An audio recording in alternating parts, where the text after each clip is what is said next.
आज आपण पाहूयात पतंजलीची महत्त्वपूर्ण योगसूत्रे. स्वप्न निद्रा ज्ञानालंबन.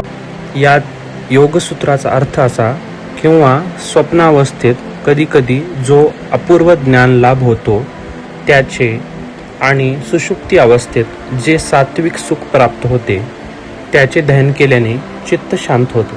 तर स्पष्टीकरण याचं असं, केव्हा केव्हा माणसाला असे स्वप्न पडते की त्याच्या जवळ देवता येऊन ते त्याच्याशी बोलत आहेत.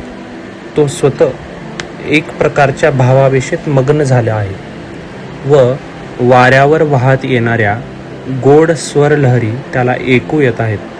त्या स्वप्नात त्याला अत्यंत आनंद होतो आणि तेव्हा तो जागा होतो तेव्हा त्याच्या मनावर त्या स्वप्नाचा खोल परिणाम झालेला असतो.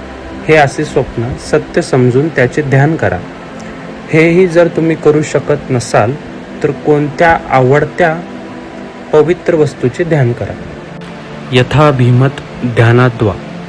याचा अर्थ असा किंवा स्वतःला जे काही चांगले वाटेल त्याचे ध्यान केल्यानेही समाधी प्राप्त होते.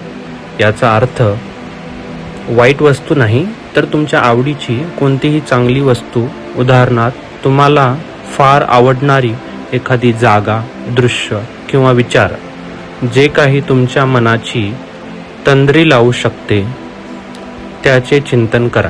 परमाणु परम महत्वान्त्योस्य वशीकारम. याचा अर्थ असा, अशा तऱ्हेने ध्यान करू शकणाऱ्या योग्याच्या मनाच्या गतीला परमाणूपासून तो अनंतापर्यंत कोणत्याही वस्तूचा अडथळा येत नाही.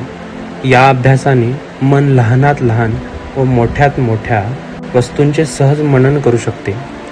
अशाने मनातील वृत्तीतरंग हळूहळू क्षीण होतात.